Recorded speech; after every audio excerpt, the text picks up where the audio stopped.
Grab a seat at the bar to join us for another episode of McAnally's Pubcast, a podcast exploring the fun and fantastical mind of Jim Butcher's The Dresden Files series. Hosts Tanzan, Jess, and Maggie bring you another round of literary analysis on this immense, immersive, and colorful environment inhabited by Harry Dresden, the world's only licensed private investigator and professional wizard. Join an active and engaged community of new and die-hard dedicated fans focused on the fabulous themes, theories, characters, context, lore, and more. This is McAnally's Dresden Files Pubcast by Free Flow Rambling. Conjure by it at your own risk.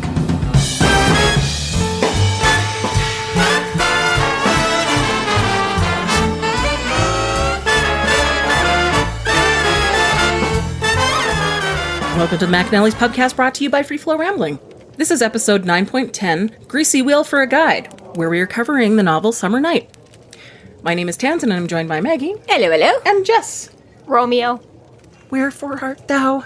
Romeo. Chapter 12. Dresden crashes Reuel's funeral and finds the trio in the photo he recovered from Grum. Harry follows the three into the alley and promptly finds himself in a nearby dumpster. Billy shows up and provides Harry with bribery pizza. He runs away from his encounter with Grum because their crazy old lady neighbor, or not theirs, but the crazy old lady neighbor, called the cops on him. Ew, fruits! Which still just sounds so silly. So, manages not to get assaulted by anything else, and drives, casually and sedately away so as not to draw any... That's the real description there. Manages not to get assaulted by anything else. Right? That in and of itself is like a good run for Harry. Right? Like Harry has to specify. He can make it home with only one assault. He's inhuman like, fucking or good day. otherwise. Yeah. Exactly. It's like from... Well, I always wonder about this too, because it's like... I mean, same thing on movies and TV, but it's like you see this, right? All of a sudden shit goes down and the cops are like streaming it, and depending on what the point and plot of the movie is, either you can just calmly drive away and the cops all ignore the people driving away from the scene, or you totally get locked in and you can't escape from the, and I'm like, I get it, because I could see this in real life. I've been driving down a block or something and a cop goes, but I'm like, it's just kind of funny the way it, like, sometimes you wonder how a perimeter or anything like that ever works, because obviously they can't stop everybody driving down the street in the vicinity of something going wrong, unless it's like completely deserted in the middle of the night and they're the only car there or whatever, you know what I mean? But I'm like, exactly, if something like this happens in the middle of the day and there's cars, they have to assume that the majority of the people are just driving around doing their thing, But it's like, it's always kind of funny. I was like, no wonder cops have like such a hard time, like, unless you literally can catch people in the act. And then they just profile people. They just profile people or whatever. I don't know. I have heard definitely a few stories about, oddly enough, generally guys, I don't know if I've heard this from any women or not, but guys in pickup trucks getting randomly pulled over because something about them or the truck, vaguely matches the description of somebody or some vehicle, and even if it's only vague. I've heard that white vans actually get, like, with nothing on it, plain white vans get pulled over a lot as well. Yes, I think we had this discussion, didn't we, in one of them? Because then we were joking around that it's all going to go back to the black van. Like, people couldn't drive around in creepy black vans because you're like, well, you're obviously trying to hide something, so everybody switched to like the nondescript white work van, and now it's like, well, everybody knows the nondescript white work vans are the ones that are always used in a heist or a kidnapping, or so it's like you're gonna have to go back, whereas they automatically stop all the plain white vans now. She's like, you're gonna have to go back to like the creepy blacked out vans, because it's like those are no longer the ones that are the most suspicious. Was that not here? I thought this came up here in one of our... sounds familiar. We'd have to go back in history and re-listen to everything, which I'm not going to do. But I do highly recommend that all our listeners do, because it's totally worth it. So I guess he doesn't. He figures that's score one for the good guys. He manages to get away. Right. So we do learn a little bit about ogres, that they're wild fae, or also known as free range.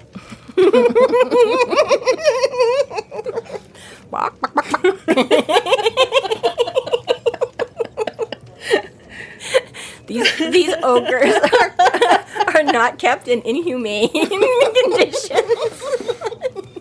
They are the inhumane condition. They are wild, free-range ogres. Yes, that have learned to crush your skull and all by themselves. Listen, okay, PETA is out here working for everything and everyone. Yes, that's right.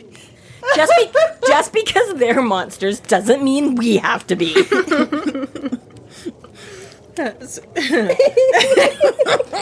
Sorry. That's okay. It's just I couldn't help it was myself. just Sorry. That's perfect. This is what the people pay for, right? God, I hope so. For our sake, it has to be. So they could also work for either summer or winter. They're not aligned with either. Yes, they are not specifically belonging to either.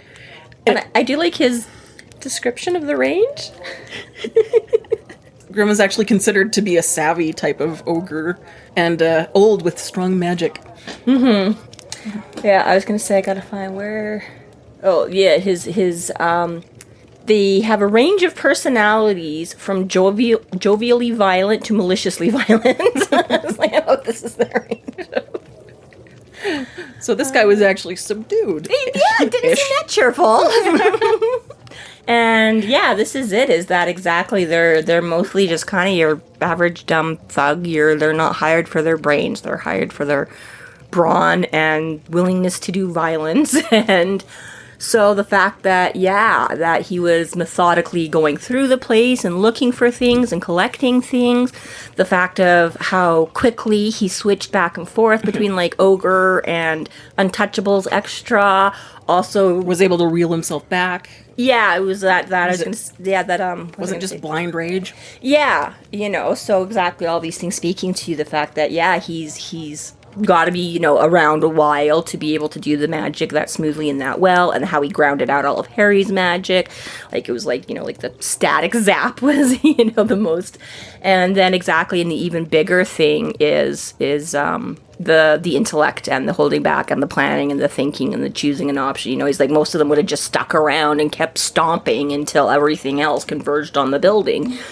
Right, but he didn't. He was like, fuck, I don't have time for this, and I want to get out of here before blowing my cover to the eyes of the mortal world and whatever, right? So Harry's like, yeah, there's... So yeah, figures automatically that, like, who's he working for? Because most of them aren't this good on their own. They wouldn't plan this way, so... Right. So who knows? And just to throw in there, too, when you say, like, he's clearly not affiliated, or they're typically not affiliated with summer or winter. So far, we find that with most of the Fae. Like, the little people aren't affiliated, and the ogres aren't affiliated, but the more and more we meet other creatures, it's like, sure, certain ones have a certain disposition, but it really seems like at some point in a Fae life, they just kind of choose their team and then basically stick with it forever. Like... Yeah, and I think that is a little bit... And I mean, funny that you should mention that, because I don't know if you recall specifically or not, but I mean... Some explanation to that does kind of come along in this book the further we go and the more we meet and the more we get into this world. But yeah, like you say, it definitely seems that the, I don't know, I guess would it be sort of that have-nots of the Fae community, which differ very greatly from our have-nots, because in the wizarding magical community, it's either like you've got power or you have very, very little. Whereas the fairies all have a lot of power. I guess it just depends on what kind and what purpose and in relation to each other, right? Because Toot can do all kinds of cool magical things, but he's essentially a nobody in the... Basically, whether or not you have a world. title or anything. Yeah, exactly, right? So yeah, you've got like, Although to that point, as we go through the series, we learn that Fae... the size is relative to the power. The little people are little people because they don't have that much power. And we see as they go older, like the bigger and bigger a creature shape is able to manifest is in and of itself a proportional to their power, Yeah, usually a bigger, badder... Yeah, exactly. Yeah, sorry, is, yeah. That's why those dragons are badass. Yeah, exactly. Yeah. Size isn't everything, but... So Dresden heads next to Ronald Reuel's funeral. Harry opts not to bring his staff in his blasting rod. Probably good etiquette at this point. Disrespectful. It is a funeral after all. Yeah, and I think he gives us a fair explanation. He's like, those that don't, just regular mortals, will be like, who the fuck is showing up with a giant stick and a rock, and exactly, and those that do know the purpose of it, it's the same thing as, showing up, loaded for bear kind of a thing. I'm like, who walks into a funeral with a giant, assault weapon? So, yeah, he's like, either way, it's just not going to go well for me. But he does, on the way to this, though, once he finally gets far enough away from the, quote-unquote crime scene and the police that he's not going to attract notice, he does stop and check out the one thing he did manage to grab from the apartment when he first tried to distract Gum, and discovers that it's a photograph of 4 people to, 5 people. Reuel is in the picture. But then, these 4 other younger people. So 2 girls, one gorgeous with green hair and one not gorgeous with a different color green hair. And then like a little blonde kid and a more brunette guy or whatever. And he's trying to figure out what the hell this has to do with anything and why Grum would be trying to remove this or other things like it from his apartment. Like, who cares about a picture from Disneyland, right? So, of all the things you could pick up, this sounds kind of the lamest, really. Well, right? Okay. It doesn't, like, on the surface, what significance does, like, some random holiday picture or something, So, can't figure out what Grum was doing there. So, unfortunately, he has no more clues as to why he just about got his skull crushed anyways. He's like, well, so that doesn't help. Yeah. And then this is a little sad. Like, you find, like, he pulls up to the funeral home and it's gone from, like, this family run, what seems to me anyway, sounded like it should have been sort of like a nice, best as you can get for a funeral, but like a nice, well run. And now it just seems like this cheap, sold out, right? It's like they've replaced all the landscaping with like rocks and things. It's like instead of a nice, Flannery's funeral or whatever it was. Yeah, Flannery's. Mm-hmm. Now it's like some kind of plastic or neon sign that's like, Quiet Acres. And it's just like, oh, I just kind of cringe a little, right? Like, I think I missed that on the reading. Yeah. Oh, yeah. It used to be, had been a family-run business until a few years before. It was an old place, but had always been well kept. Now the carefully landscaped shrubbery had been replaced with big rocks, which were no doubt easier to maintain. The parking lot had a lot of cracks in it, and only about half of the outdoor lights were burning. The sign, an illuminated glass and plastic number that read Quiet Acres Funeral Home, glared in garish green and blue above the front door. So it just feels like when it was this family business, the Flannerys, that they tried to have a respectful, welcoming, it's such a terrible, how do you say a really nice, well-kept funeral home? Like, nobody wants to be there. It's always sad, but now it's discount warehouse funerals. Now it's like discount warehouse funerals. Die with us, die with us, die with us. It's like the drive-in chapel, or just right. So it just, I think, gives a very, like, you're kind of like, oh, poor Reuel, like, poor guy. It's like either falls down the stairs or gets pitched down the stairs, and now he's at like this, discount funeral home or whatever, right? And even when you go in and stuff like that, he says even how they've dressed the body, in like a shiny silver suit or something, that would have been better for like a younger man, He's like, Reuel would have looked more comfortable in tweed, and the makeup job is only so-so, and you can see where this, and he's like, there's no mistaking this guy for napping, like it's so obviously a corpse, and you just corpse. Yes, looking very dead-like is my note that I have here. Yeah, right? No, it's just, a moderate to poor makeup job and the whole bit. You're just like, which I'm sure is the point. It's a quick and easy way to tell us Reuel didn't really have anybody. Like, probably no family that arranged this. Maybe not a lot of really close friends or like, Well, that's what makes it sadder for me, is that you'd think that the summer court would have had more duty to provide a proper funeral service of befitting your night. You would think, and part of me, I didn't even really think of that aspect, but I guess that just goes more to show, like, we do tend to think of the summer court as being the nice ones, and the winter court is not, but really, they don't give a shit about their nights either. No, like, you get... Mortals are mortals are mortals. Yeah, and I Dime mean... a dozen. I don't think any of it's been stated here. I think I'm thinking of later books, because we will run into characters like these again more and stuff like that, and that knights kind of come and go, and the queens just need to have this, kind of like I think Bob explained when we found out who... They're not allowed to directly attack mortals, so they hire a mortal hitman. Yeah, right, but beyond that, again, they don't, there's only so much I guess, while you're still within their service and acting for them, they might offer you some protection or status or something, but exactly, it's like it couldn't even put together a good funeral for you. Yeah, clearly. Again, either that or it's again just the alienness of that they're like, what do you want? We got him in a funeral home? We got him a suit? What do you... It could be, they don't understand death to the point where they're like, who the fuck cares, right? Right, all of that. But that's interesting. I never had thought of it specifically from that point of view. And again, thinking that Summer is supposed to be somewhat kinder and more empathetic, you would think that Titania, of all of them would have, crazy. Clearly not. It is sad, and I'm sure the reason and the point for all of it, that this poor old man that pitched down the stairs, whether on purpose or by accident, he's just... But at least there are some people there. The room is about half full, which, considering a bunch of the funerals I've been to, doesn't sound too terrible, So he obviously had some colleagues or neighbors or friends, somebody that knew something about him that cared, just maybe not, like you say, anyone close enough to have planned a really nice funeral for him or... but at least somebody has showed up. But nobody's standing in the corner twirling their mustache or wearing a black. Doesn't see anybody's looking terribly suspicious. No, I love that. There goes the Dudley Do-Right approach too, which was an awesome little show, by the way. Yay, bully goal. But so he's like, damn it, I might actually have to try and figure something out. It's like, hey, they're not here. Yes, I'm just going to show up and I will see the guy right there. That's him. Right. No. Fair, that is the Dudley Do-Right method. Exactly, right? But he kind of makes a fair point, right? That he's like, he's like, maybe there could be like some she or something here, but they're kind of...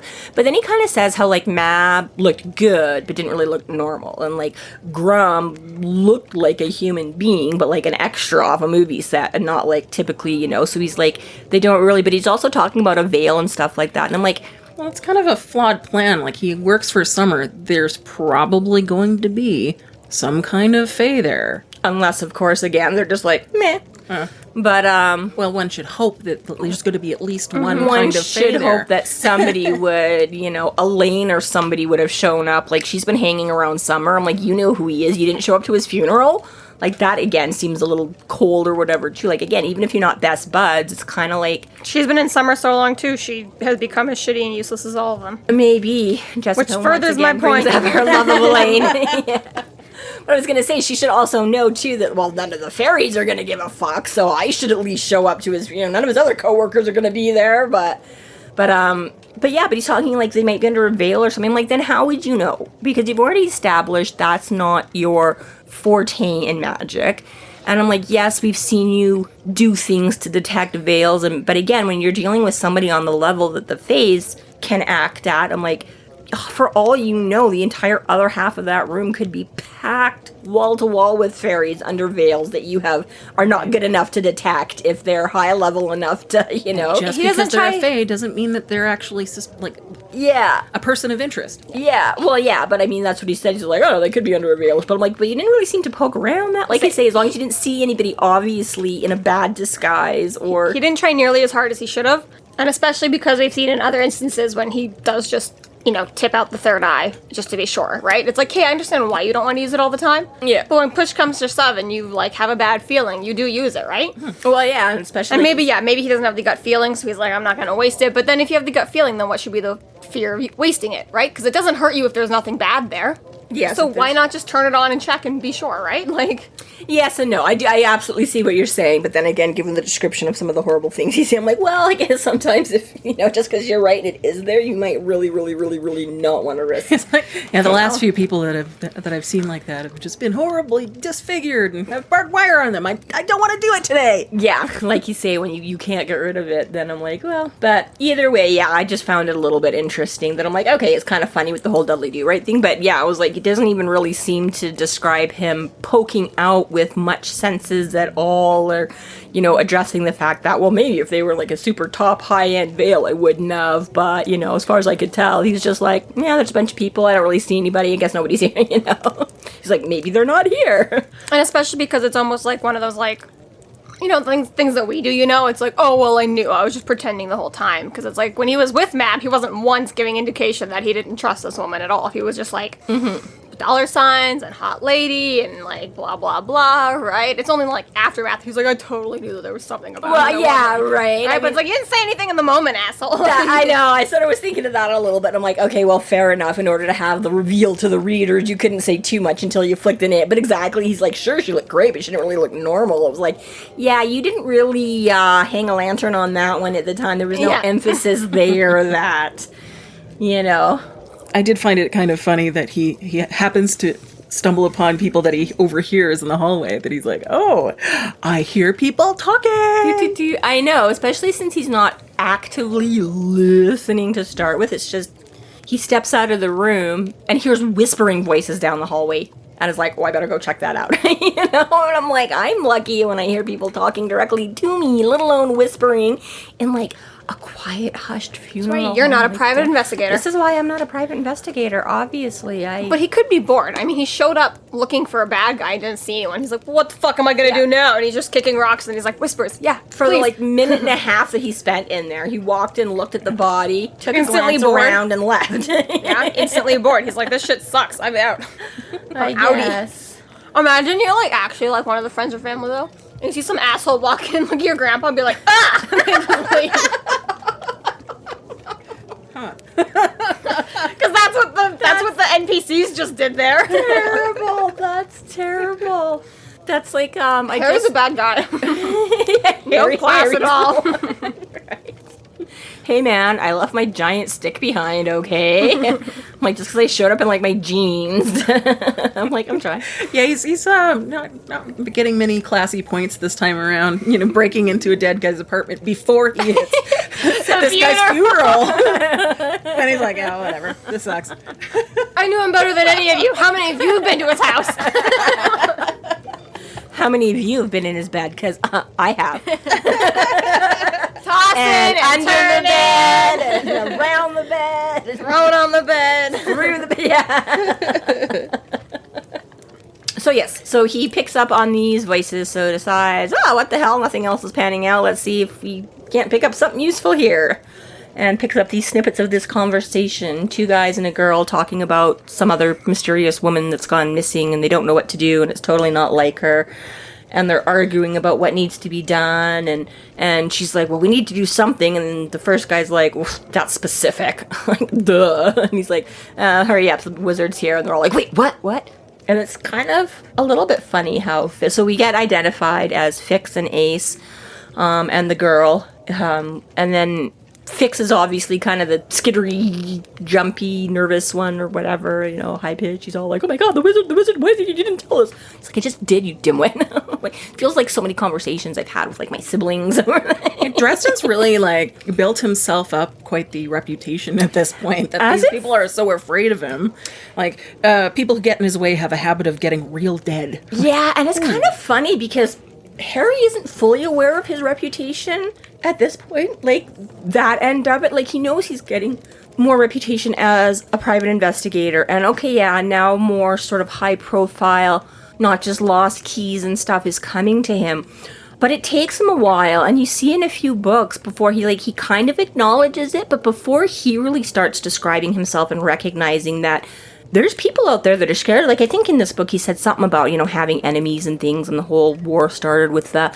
But it's like, you know, it was like, oh, it's just that one thing with Bianca, you know what I mean? Like, he doesn't realize entirely how much word is spreading. But yeah, but when Ace is like, well, you better hurry up and decide, the wizard's here, and Fix is like, wait, what? Oh my god, what are we gonna do? And totally sounds like he's freaking out. And then it's funny because, the girl's just like, shut up or whatever, and then they're like, well, you know he's in Mab's pocket. And then Fix, who got all freaked out at the mention, is like, well, no, isn't he supposed to be a good guy? I'm like, then why did you just shit your pants at the mention of his name? You know, I'm like, I can understand if somebody, like the girl or something, was like, well, he's not supposed to be that bad. But it's like, it's Fix is like, oh my god, the wizard's here. Why don't you tell us? What do we do? What do we do? What do we do? And then he's like, wait, isn't he supposed to be a good guy? To which, yeah, then Ace is like, well, it depends what side you're on. If you're, so yeah, it's kind of funny in these early moments, right, where Harry's like, I'm not that, you know. But I'm like, there's a shit ton of people out there going, yeah, you are that scary, and yeah, if you look at it from an outside view, yeah, people just end up dead, right? Because Bianca's mansion took out quite a few people there. There's Victor Sells, the Loop Guru, and all of that, and or FBI rather, whatever, or both, and. So, yeah, it's really... I guess his body count is getting up there. I guess it is. And I mean, Harry can justify most of it. You forgot his first one, Justin. Oh, yeah. And Elaine. Oh, right, yeah. He's not on the record for killing Elaine, though. Okay, but... Because no one even knew the she wizards existed. know, but I was going to say most of the world at large doesn't know about Justin. I mean, that's why the wizards don't like him, but I mean, that's not really on his public reputation, but regardless, yeah. I'm going to bring up Percy Jackson once again. I don't think anyone It's okay, we has haven't ever read it or listened to we it. haven't brought up Harry Potter or Buffy yet, so... But in the first 5 books or whatever like that came out, it was just Percy Jackson's point of view or whatever like that. And basically the entire time he was just screaming. He's like, I don't know what the hell is going on. This is hard. Blah, I can't believe I just lived through that, blah, blah, blah. But when you get to the next 20 or so books or whatever like that, you've got everyone else's POVs and it's constantly jumping back and forth between characters, right? And it's like, it'll be Percy Jackson's character's chapter, his POV, and he's just like, this is really scary, what am I gonna do? Oh my god. And the next chapter is like, I just watched Percy kill 800 people and then go eat a sandwich. What the fuck is up with this guy? But in his chapter, he's just like, oh my god, I'm starving, I need to go eat. And they're just like, he killed 100 people and then sat down and had lunch. And like, it's just all the time just like... casual, blasé. Yeah, it's just like the whole time Percy Jackson in his mind is just freaking out. He's like, what do I do? I just gotta get through this. And then it's like, it's all gonna be okay. And then he just moves on with his life. And everyone else is always just like, every time they're reacting to Percy, they're like, this is the scariest motherfucker I've ever met in my life. They don't see all that, exactly. Yeah. They just see the outside view and the results. So, and yeah. So Harry, all the time, knowing he's walking around with his good intentions and stuff like that, he's just like, why the fuck are people afraid of me? I never do anything but fight for my life. And everyone is like, this madman kills everything he meets. Even if they are inanimate objects. But yeah, that's really good. That's exactly the way it is, right? Harry always knows he's getting by the skin of his teeth and a whole bunch of luck, and because somebody be able to, but yeah, everybody else just sees that once again, Harry has walked away, and whatever he was up against didn't. Right, and he's got that bravado too, and because he's always snarking people off, which just can totally seem as this super asshole. confident. Like, that, yeah, he's not running around looking scared very often. He's always bad, which is part of how he ends up in these situations. Not humble. Because he ends up lifting off some dragon that tries to squish him into the ground by looking at him, you know? It's like, well, yeah, maybe I shouldn't do that, right? I should have thrown him in Boston or something. I'm walking here. Right? So, yeah, so everybody starts freaking out a little bit and decide they got to get out of there. So then Dresden, like, do I, don't I? Sounds like it could be important, but do I want to freak him out? And he's like, I gotta know what's going on. So gives him like 5 whole seconds and then follows or whatever. And really on nothing more just than they've sort of identified, because I don't think there was a whole lot in that conversation to indicate anything about anything. He had no idea who they were talking about. They didn't mention Reuel other than the fact that they're there, but they're not even in the They were in the picture. We don't know that yet. Oh. He's just listening to the voices, right? This is my point. That sorry, okay. To follow them Yes. is that's the thing. It's like, doesn't really know what they're talking about. Like, yeah, they're when the funeral is taking place, but they weren't in there, so, you know, and blah, blah, blah, blah, blah. But figures, what the hell? People are sneaking around and whispering. Might as well check it out. hey, they're afraid of me. Maybe I should follow them. Right? Maybe they're just automatic bad guys. Like, oh no, Harry's here, better run away. They must be doing something wrong. They're Right? scared. Right? like when your, kid walks into the room and you're like, hey, how are you? And you're like, I didn't do it. Right. Oh, didn't you? What didn't you? Yeah. Finds his way to the back exit. Oh, yeah, because he kind of goes back towards the lobby, and they don't come out that way. So he's like, oh, they must have snuck out the back or whatever. So can't pretend to just casually be loitering around the alley or the lobby when they all come out. But yeah, opens the exit door, sticks his head out, and proceeds to immediately get schmucked in the face. So... Boof. Yeah. So sees the little blonde guy who freaks out and squeaks. So he's like, oh, hey, that's got to be the guy called Fix. And then the other guy's like scrambling in his pocket for something. He's the other guy. Oh, yeah. Fix's like borrowed suit, clip-on tie. The other guy's a little bit more stylish. He's got like slacks and a sports coat. And he's still got his shades on. And again, I don't know if they've said what time of day or night it is, but I feel like it's later in the evening. I feel like it's... I mean, again, it's summer. I guess it's not going to get real dark until real late. But it sort of gives you the impression that it's like maybe not the middle of a sunny day or something. Like it's late enough that probably shouldn't be. Or maybe just the funeral. I don't know. Like you're no one to talk, Harry, showing up in your, cowboy boots and jeans. But but yeah, he's just too cool. Got his glasses on. And then the other one, just doesn't even react. She's closest to the door and without looking, just sees Fix's reaction and Ace's reaction and just immediately... swings out and clubs him one, knocks him out of the... So the only thought he's had time to register is that, hey, these are the people in the photograph I just found from the dead guy's apartment that was being ransacked by a clever, vicious other dude. And then pain. Lots of pain. I had a good chuckle at this where he's trying to talk to them. He's like, magic! No! He's like, he's speaking tongues! He's cursing us! He's like, it's like, dude, I just got smacked in the mouth. I can't, I'm just trying. I like that she managed to kick him in the ribs. Like, that's a high kick. He's a tall guy. Wasn't he doubled over or something from the... I think he got doubled down after he got kicked in the ribs. No, I think he falls. Because she's like... he rolls. Fine. He's she didn't even look. She just turned and her arm swept out, knocked him out the door and into the alley. And then she tried to stomp on him or something and he rolled. So, I think she had, the punch. The punch put him down to a degree. So, knocked him down a few pegs. Although, again, we do learn that she's fairly tall. As it turns out, too. So, if she did, like, the whole, like, lean over and kick, she might have been able to get his rib. Yeah, she sounds like she's pretty burly. I mean, he's a tall man, and she just picks him up and tosses him into a dumpster. Like, she's got some pipes. That's exactly, and he has already described her as being kind of built that way. But, she literally just grabs, like, his belt and, like, the scruff of his jacket or whatever and just heave-hos. Like, I'm like, I can barely do that to the 3-year-old anymore. I'm like, babies grow very quickly out of being light enough and small enough to just pick up and carry around like a footballer by their like overall straps or something, so it's like, to pick up. I mean, again, Harry's always saying how he's not really big and really big. Again, he's still a lot of man. He's 6'9" of man, right? So I'm like, there's a lot of him to pick up and chuck him like 10 feet into a dumpster. That just baffles me because I think of like when I was doing construction masonry, like those 80-pound bags of cement, and like trying to chuck one of those around. Yeah, and you weren't trying to chuck it like 10 just trying to move it up. Yeah, but double that, like. Yeah, and you're probably keeping, lifting it up only as far as you need to and heaving it over. Although I did have a female coworker that actually did, Suze, who could pile 2 on one arm and then pick a third one up in her other arm because she was a bodybuilder at the time. So, it's not, I guess. It's not totally. We can't all be Suze, but still. It's possible. It's possible, but there's still a difference between carrying... like 240 pounds and like tossing because again you got to get some upward momentum to get him up and down into that dumpster. So he's gangly too. It's gangly. It's all kinds of impressive. I mean, less so from Harry's perspective, but he never appreciated a woman. It's impressive from a different way than he's. So and Buddy meanwhile is probably just as well because what Ace was scrambling for was a gun in his pocket.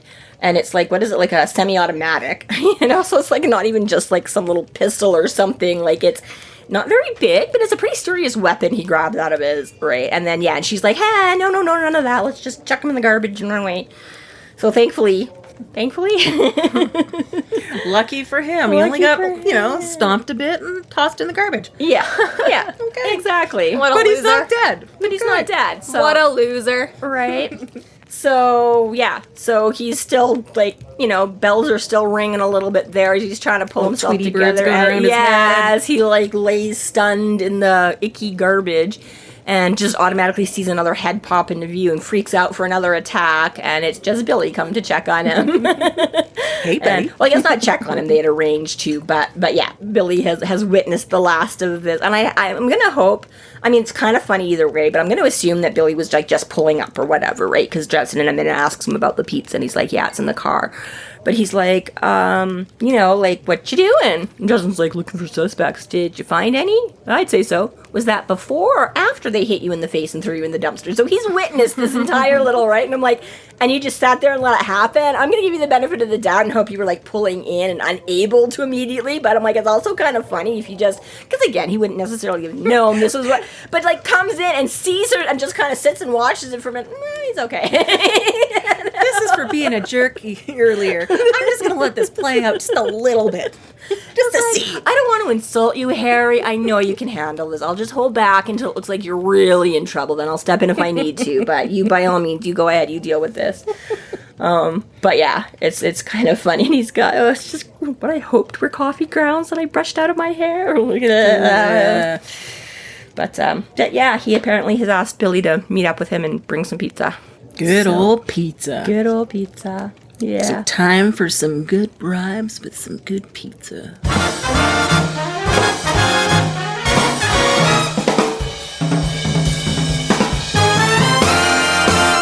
Thank you so much to our Patreon subscribers for your generous support.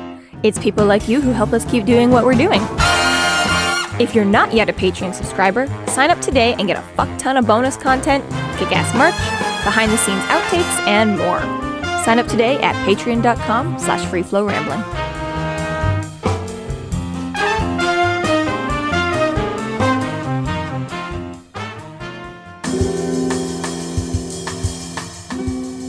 Chapter 13. Harry sets up a fairy trap and summons Toot-Toot.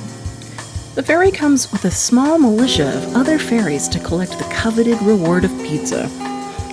In return for the pie, Toot-Toot provides Dresden with information and a tiny fairy guide to find the Lady of the Winter and Summer Court. We find out that he has asked Billy to show up with pizza because, yeah, he wants to get some more information. So he starts drawing a circle and puts the pizza in it. And Billy's kind of asking questions about, like, what he's doing and why he's doing it, and goes to grab a slice of pizza for himself, and Harry essentially slaps him on the hand and puts the pizza back. Not for you. And, like, Will kind of goes with it, but he's a little, like, put out, like, oh, I don't get pizza. Yes, pizza a la side of wizard blood.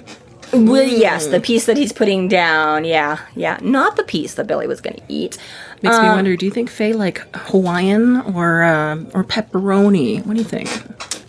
Well, you know what? As far as Toot goes, I'm not sure there's any pizza he doesn't like. He seems pretty enthusiastic. And I would definitely say fairies are oddball enough. I think they would run the gamut. I don't, I'm sure that they would not consider it that weird to have. They'd probably want all kinds of other crazy stuff on. They'll want, like, caviar pizza and, like, ogre pizza and, you know what I mean? Like, they're fairies. I don't think anything could be too weird for them. I mean, they're eating it with blood anyway, And so. yeah, they're I mean, again, it's a tiny bit. I don't think I would notice. I mean, I guess stop and think about it. We've probably, we've, He's like trying to ask for stuff, but he's too lightheaded. He's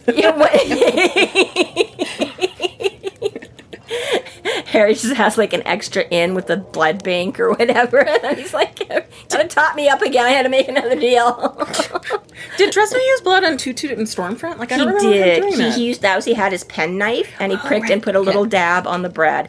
Okay. But I was going to say, about that. knowing what I know now about people that work in kitchens and things, I'm like, we've probably all ingested a lot of blood in our meals that we weren't aware was hell there. yeah. So they're burning themselves, cutting themselves, scratching themselves, and it's a 50-50 whether they're aware of it or not. I've seen some horrible things in kitchens. So, yes, I have. Yeah, something I choose to not really think about. But You see a Karen freak out about something, you're like, man, we have done so much worse to the rest of your meal. it's like, if you only, not on purpose. My rule is never send anything back. Just don't. If you don't like it, who the fuck cares? Just don't. Just don't do it. Yeah, unless you're gonna, like, die from an allergy or something. But so yeah, I'm gonna assume they don't really. It's small enough that they don't really notice it. So yeah, and then Billy's like, oh, so you're gonna trap him in the circle and, like, beat him for information. She's like, no, I'm gonna stuff them full of pizza for information. Come on, Billy, chill. Right? So then he's like, okay, well, what am I doing? Like, I kind of thought there would be more to it than you just calling me to bring you a pizza or whatever. And he's like, well, I don't know. Like, I'm kind of busy. I'm going on whatever. I don't know what you can do. And he's like, well, maybe I could track them. He's like, they probably just got in a car and left. He's like, yeah, but if I got their scent, it might make it easier to, like, recognize them later. And Harry's like, Human bloodhound. oh, shit. Yeah, you can do that. Okay, yeah, cool. You go do that. He's like, you're bugging me with all the questions and stuff anyways. He's like, okay, yeah. But yeah, it's kind of funny him having this blonde moment of like, oh, I guess, yeah. So, Wait, you're a werewolf? oh my god, so cool. And we get a little review of names with a capital N. Yes, and the importance of them. I really like the description that he uses for something made from a hummingbird and a falling star spiraled down from overhead. A flickering ball of blue-white light. Like, that's just, I love it. It's lovely. Very pretty. But yeah, I did. I liked, I appreciated, I enjoyed the imagery of that. So yeah, he and Toot when he's like delight. He's trying to sneak in despite having a Roman candle. yeah, right. Despite like barreling in like a firework, and then he's like, and then he starts sneaking around all tiptoe and doing like this super obvious like pantomime like hand over the eye. Like this is literally just what like Harry was looking for in the funeral part. Like this is like the Dudley Do, right? You know, he's like, if somebody had been doing that in the funeral home, I would have been like, there's my guy. You know, the fist pump too. And yes. Yes, yeah, and then he's like, doo-doo-doo, and then all of a sudden, boom, he, like half a dozen. And oh my god, this is the first time Toot's come up with little comrades, little cronies, and how he addresses them all. He's like, star jump, and is it just, no, it's the first one, is it just, caption? Caption demand a report from Lieutenant. Lieutenant demands a report from Star Jump. Yeah. Yeah. And then they refer to Toot as generous. Generous. I know. I just Professional. love salute. And again, how their salute is all like smacking themselves in the head with, you know, like they get none of like the subtleties or input, you know, no like hand to it's like smack. But I was like, oh my god, I just love the determines that it's clear, everybody's there, so instead of falling in for mess, they all fall apart for messy, which turns out to be fairly accurate. And so they all descend upon it and end up closing the circle. And everybody starts freaking out like we saw Toot do the first time. And so now there's like a half a dozen of them all buzzing around and sending off. And Toot's, you know, is by now getting familiar with this routine. I mean, you'd think he would be familiar enough with random pizza. Although, I guess in all fairness, Harry was also like at the end of Stormfront. He says he starts leaving pizza. He's like, the driver probably wonders why I'm sending pizza out to be delivered to the side of the road. Right. So they never know which one. I was going to say, I guess not every time Harry's there. So I will give them that. Friendly pizza or unfriendly pizza? I'll give Toot that, but yes.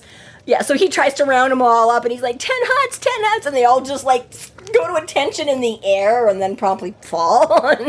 It's, like, just the best little comedic, like, what is it, Keystone Cops or something? It's just Three Stooges.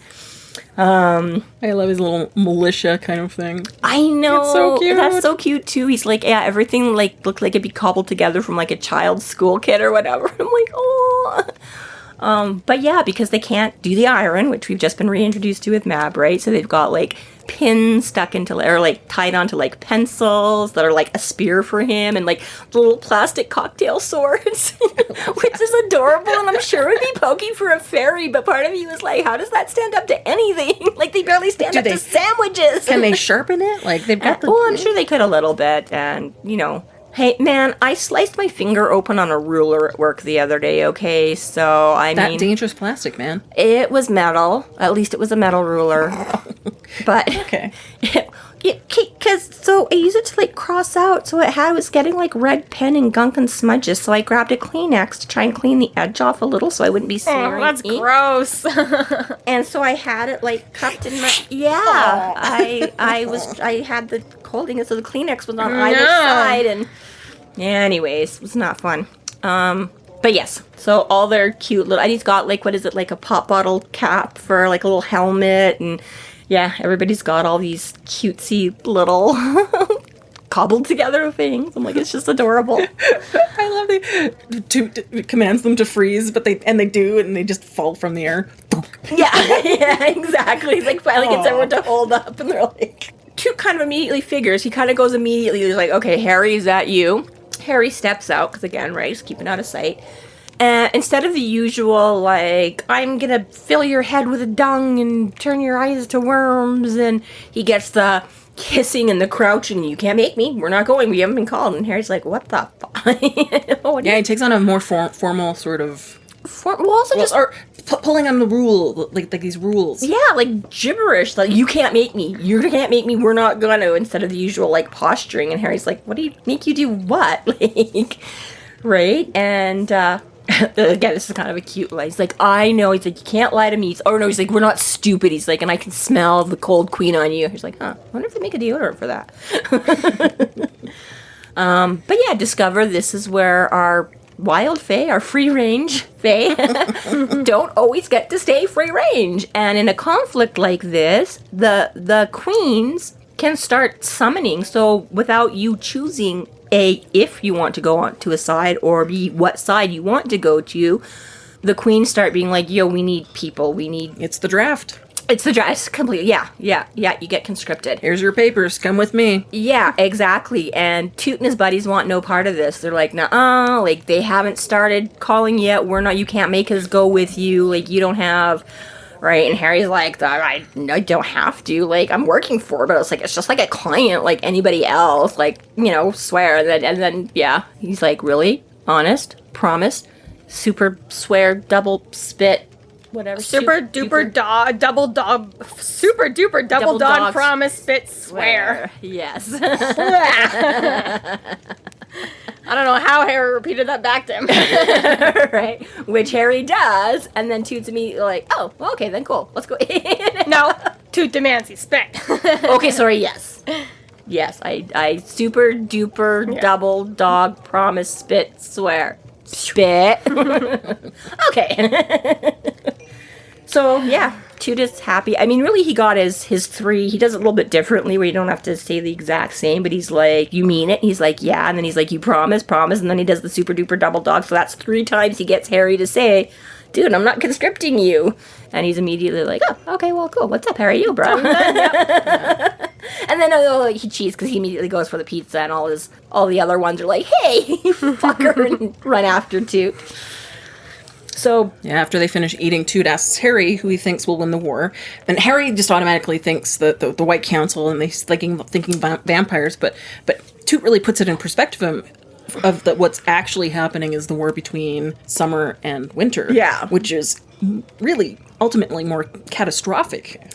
Yeah, and this is it, because he's like, oh yeah, totally, the White Council, we're gonna... And Toot's like, who the fuck cares about it? I don't even know what you're talking about. I'm talking about, like, the real war, the courts.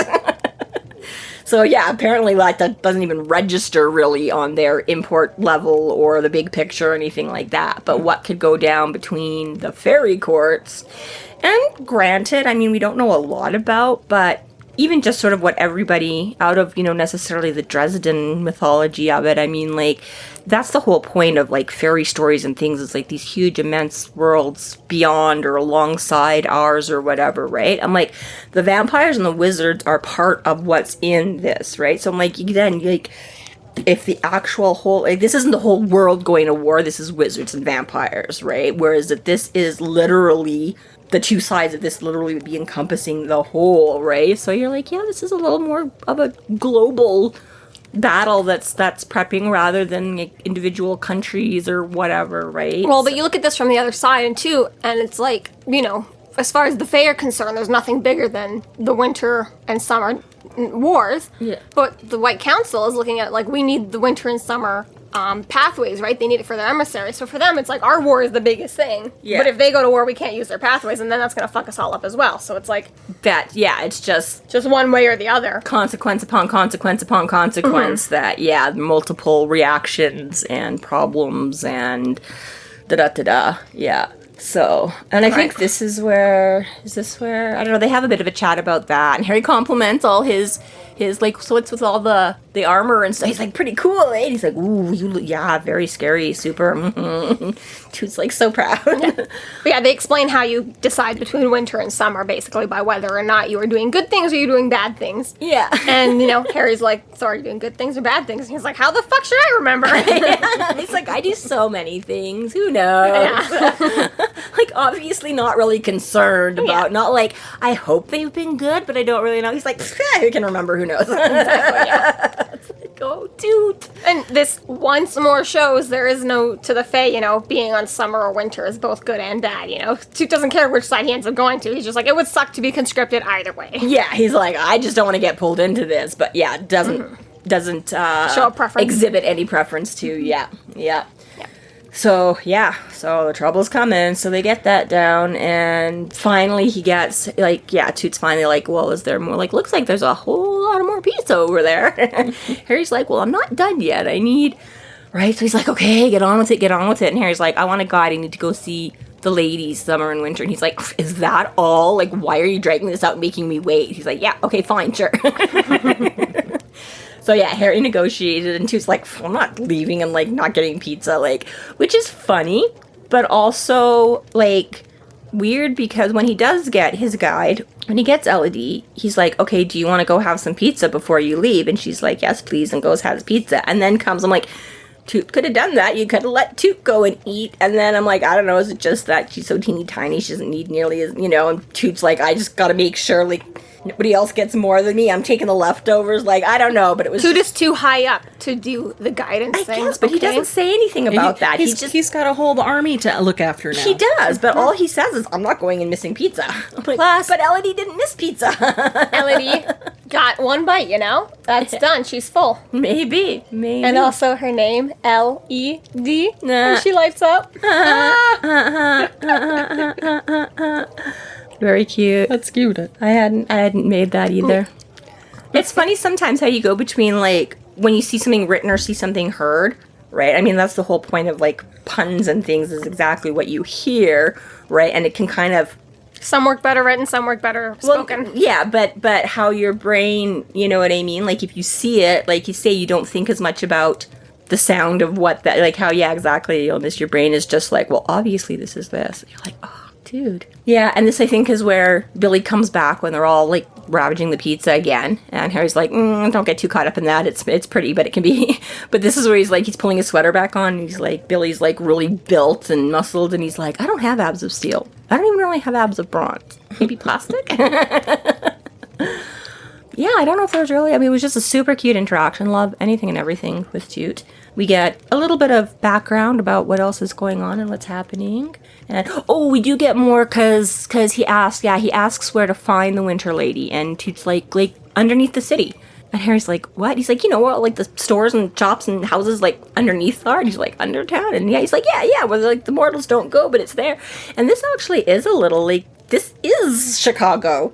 This isn't just a mystical fairy plot device book thing. It's Chicago was sinking, and they did keep building up and up and up. And there are, tons of passageways and tunnels and city under the city and stuff like that. Yeah, I don't know exactly how much. So, I mean, I think there is some legitimate, just, the subway things and things. But there are, abandoned freight tunnels and things and stuff that were. So, again, underground. I mean, some of it might be exaggerated a little bit, but apparently some of this is kind of what, and there is abandoned part, and again, smuggling and all that kind of stuff. Right. That's not really part of the city proper anymore. And while some of it is still usable places, I'm guessing there's a whole lot more that isn't. But anyways, I thought that was kind of an interesting, cool, and I know we definitely have Chicagoans in ours, so I'm sure we'll be corrected if we're way the fuck off base here. This is true. Right. So Harry decides the next move is visiting the Winter Lady. Yeah. And I love this little moment, too. There's so many lovely little moments. I know, everything about Toot. This might be the one I was just going to mention, too. The fairies, when they finished the last piece of pizza, the fairies swarmed away like a squadron of pot-bellied comets and vanished from view. So cute. Pot-bellied comets. Little pot-bellied comets, I know. Not the same moment, but I was thinking when he asked also then where the Summer Lady is. So Winter's hiding out underground somewhere. Summer's high up on a tall building. And he's like, dude, this is Chicago. There's lots of tall buildings. And, like, Toot's, like, thinking. The one with the pizza place by it. Harry's like, okay, don't kill it. Definitely gonna, yeah. Love you, Toot. How about you just show me? And then it is, like you say, it's funny because he's obviously there right until the end. He sees them all fly away like little pot-bellied comets. I'm like, Toot, totally. It's not even like they were all still eating and like Elodie had some and then they all walked away. It was like everybody was finished and gone by the time you went. So I don't know. When I read that, I think of little pot-bellied pigs. right, that's immediately comet, what comes Well, after that much pizza and those little bodies, that may well be what's miniature flying pigs. with little comets shooting out there. Yeah, and she's cute. She gets insulted because she's just like teeny tiny. You can barely see her, and he's like, "Can you even understand me?" And she all like, "Yes, I can understand you, you big huge doof." And then she sits on his nose. She's like, "Do I look like a couch?" Yep. It's like, "Well, you asked for it, Harry." Love these fae.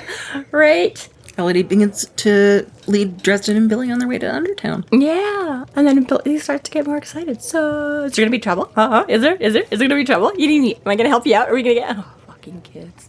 Almost a little bit like an apprentice at this point, is what he kind of Almost a reminds me little of. bit. Yeah, and I have to ask, it's this part. Yes, it's when, I meant to bring this up, when Billy first pulls him out of the dumpster and he's like, "Did you find any or whatever?" And he's like, "Is this before or after?"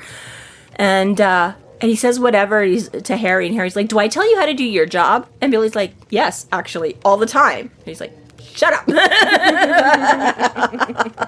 It was like Billy was probably like, "So, yes, you know what? As a matter of fact, you constantly tell me how to do my job. How's it feel, fucker?"